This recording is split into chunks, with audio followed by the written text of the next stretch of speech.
Hello friends, welcome to கோல்சமையல். இன்றைக்கி நம்ம கோல்சமையல் சேனலில் ரொம்பவே ஈஸியாக சிம்பிளாக செய்யக்கூடிய வாழைக்காய் வறுவல் எப்படி செய்யலான்றதை பார்க்கலாம். கோல்சமையல் சேனலை சப்ஸ்கிரைப் பண்ணிக்கோங்க. பக்கத்தில் இருக்க ஆளுன்ற பெல்லைக்கான கிளிக் பண்ணிக்கோங்க ஃப்ரெண்ட்ஸ். அப்போ தான் நான் போடுற வீடியோ உடனே உங்களுக்கு நோட்டிஃபிகேஷனில் வரும். வாழைக்காய் வறுவல் செய்கிறதுக்காக 3 மீடியம் சைஸில் இருக்க வாழைக்காய்களை எடுத்துக்கலாம். வாழைக்காயில் மேலே இருக்க தோல் பகுதி எல்லாத்தையும் நல்லா சீவி வச்சுக்கலாம். பீலர் வச்சு கூட நல்லா சீவிடலாம். சீவினதுக்கு அப்புறமா தண்ணியில் போட்டு வச்சிட்டோம்னா வாழைக்காய்கள் கருத்து போகாமல் இருக்கும். வாழைக்காய்களை ரவுண்ட் பீஸாக கட் பண்ணி வச்சுருக்கேன். இதுக்கு பதிலாக உங்களுக்கு எந்த மாதிரி ஷேப்பில் கட் பண்ண விருப்பமோ அதுக்கு தகுந்த மாதிரி கட் பண்ணிக்கோங்க. நீட்டமாக கூட கட் பண்ணிக்கலாம் அல்லது சதுரமாக கட் பண்ணிக்கலாம். கட் பண்ண எல்லா பீசஸையும் வெளியிலே வச்சிடாமல் தண்ணியில் போட்டு வச்சிட்டோம்னா கருப்பாகாமல் இருக்கும். ஒரு கடாயில் வாழைக்காய்களை வதக்கிறதுக்கு தேவையான அளவு எண்ணெய் சேர்த்துக்கோங்க. 3 ஸ்பூன் எண்ணெய் சேர்த்துக்கலாம். கட் பண்ணி வச்சுருக்க வாழைக்காய்கள் எல்லாத்தையுமே எண்ணெயில் சேர்த்துக்கோங்க. இது கூட கொஞ்சமாக உப்பு சேர்த்துக்கலாம். 1/4 ஸ்பூன் மஞ்சள் தூள் சேர்த்துக்கோங்க. வாழைக்காய்களை 1 நிமிஷத்துக்கு எண்ணெயிலே நல்லா வதக்கிக்கலாம். ரொம்ப நேரமாக வதக்கிட்டாலும் வாழைக்காய்கள் குழஞ்சு போயிடும். இந்த மாதிரி எண்ணெயில் வதக்கணும்னா பகுதி அளவு வாழைக்காய்கள் வெந்துடும். வறுவல் செய்யும்போது நமக்கு ஈஸியாக இருக்கும். இந்த வறுவலை 10-15 நிமிஷத்துல ஈஸியாக செஞ்சிடலாம். சாப்பிட்றதுக்கு கறி மாதிரி டேஸ்ட்டில் இருக்கனால எல்லாத்துக்குமே இந்த வாழைக்காய் வறுவல் ரொம்பவே பிடிக்கும். லைட்டாக வாழைக்காய்கள் எல்லாம் நல்லா வதங்கிருச்சு. ஒரு பிளேட்டுக்கு மாற்றி வச்சிடலாம்.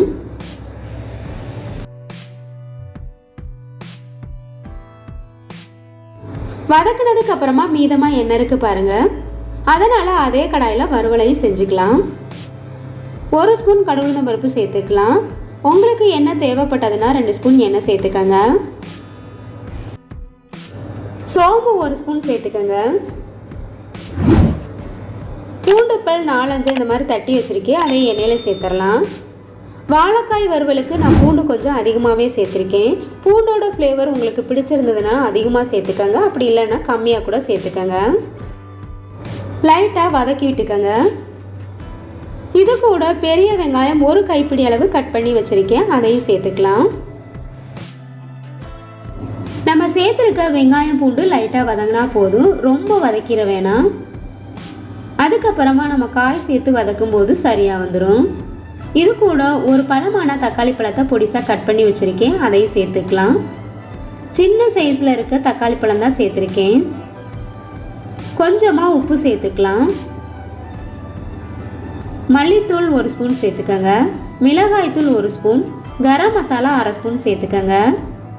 மிளகாய்த்தூள் காரம் உங்களுக்கு எந்தளவு அதிகமாக தேவையோ அதுக்கு தகுந்த மாதிரி கூடவோ கம்மியாவோ சேர்த்துக்கோங்க. நம்ம சேர்த்துருக்க மசாலா பொருட்கள் எல்லாத்தையுமே 1 நிமிஷத்துக்கு எண்ணெயில் நல்லா வதக்கிக்கங்க. எண்ணெயில் வதக்கி வச்சுருந்தோம் இல்லையா வாழைக்காய்கள், அது எல்லாத்தையுமே வெங்காயம் தக்காளி கூட சேர்த்துடலாம். லைட்டாக அந்த மாதிரி கலந்து விட்டுருங்க. வெங்காயம் தக்காளி கூட வாழைக்காய் நல்லா மிக்ஸ் ஆகிற அளவுக்கு கலந்து விட்டுருங்க. ஏற்கனவே வாழைக்காய்கள் லைட்டாக வதங்கியிருக்கனால நம்ம மெதுவாகவே கிண்டிடலாம். வேகமாக கிண்டினோம்னா வாழைக்காய்கள் எல்லாமே உடஞ்சி போயிடும். இந்த வறுவலை சாம்பார் சாதம், தயிர் சாதத்தோடு வச்சு சாப்பிட்றதுக்கு ரொம்பவே சூப்பராக டேஸ்ட்டாக இருக்கும். அடுப்பை மீடியம் ஃப்ளேம்லேயே வச்சு நல்லா வதக்கிக்கலாம். எனக்கு கொஞ்சம் காரம் பத்தாதனால கொஞ்சமாக மிளகாய்த்தூள் சேர்த்துருக்கேன். இந்த ஸ்டேஜில் உப்பு காரம் எல்லாம் சரியாக இருக்கான்னு செக் பண்ணிக்கோங்க. தேவைப்பட்டால் உப்பு காரம் சேர்த்துக்கோங்க. வாழைக்காயும் வெங்காயத்தையும் சேர்த்து ஒன்றா வதக்கிடக்கூடாது. வாழைக்காய்கள் சீக்கிரமாகவே வெந்துடும்.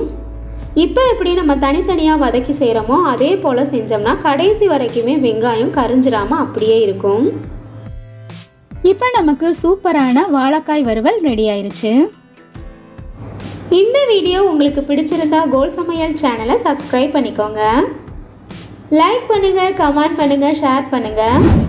பக்கத்தில் இருக்க ஆளுன்ற பெல் ஐகானை கிளிக் பண்ணிக்கோங்க ஃப்ரெண்ட்ஸ். அப்போ தான் நான் போடுற வீடியோ உடனே உங்களுக்கு நோட்டிஃபிகேஷனில் வரும். Thank you friends.